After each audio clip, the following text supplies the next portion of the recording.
FORA.tv. The world is thinking.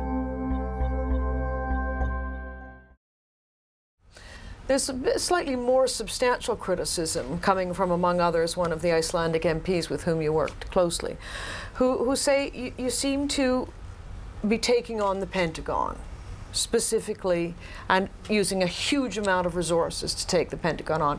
It garners a lot of attention and maybe funding. But the fact is, the people who really need your services are people who live in dictatorships and the dark and obscured corners of the world. Like Iraq. Like Kyrgyzstan, like, you know. Like Afghanistan. So we have a 4-year publishing history. Our philosophy and our choice in publishing in the beginning was, to some degree, to spread the philosophy of James Madison to the rest of the world, which is that for people who intend to govern themselves, they must have the knowledge that, they must have the power that knowledge will bring, because knowledge will always rule ignorance. And it is James Madison who was one of the principal framers of the US Bill of Rights, which includes the First Amendment. So actually, philosophically, this organization takes its heart from the American Revolution. And we set out to open the most closed societies and the most corrupt ones, because that's where we saw that we could do the most good. And we did that in quite a serious manner all over the world. But the world is completely connected. In busting Swiss Bank, sorry, in busting Daniel Arap Moi, a man who ruled Kenya as first a hard and then a soft dictator for 18 years up until 2004, in exposing his approximately $3 billion worth of money laundering around the world. Well, was it about Kenya? Well, yes, a little bit. But where did the money go?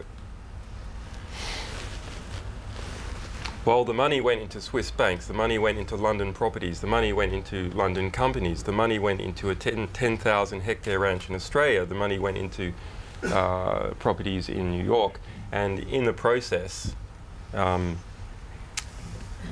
debased part of the Kenyan currency, making it more expensive for every Kenyan to buy things from petrol to rice, and making it cheaper for everyone in the UK and everyone in the US to buy things from Kenya.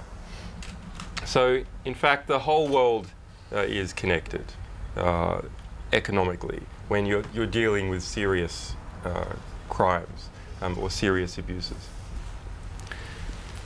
Now, we make a promise to our sources that we don't say, if you're a Kenyan, we'll publish your stuff. If you're from the United States, you can just end up in prison. No, we have a well thought out philosophy, which is we publish material that is of diplomatic, political, ethical or historical significance that has not been published before and is under active suppression attempt.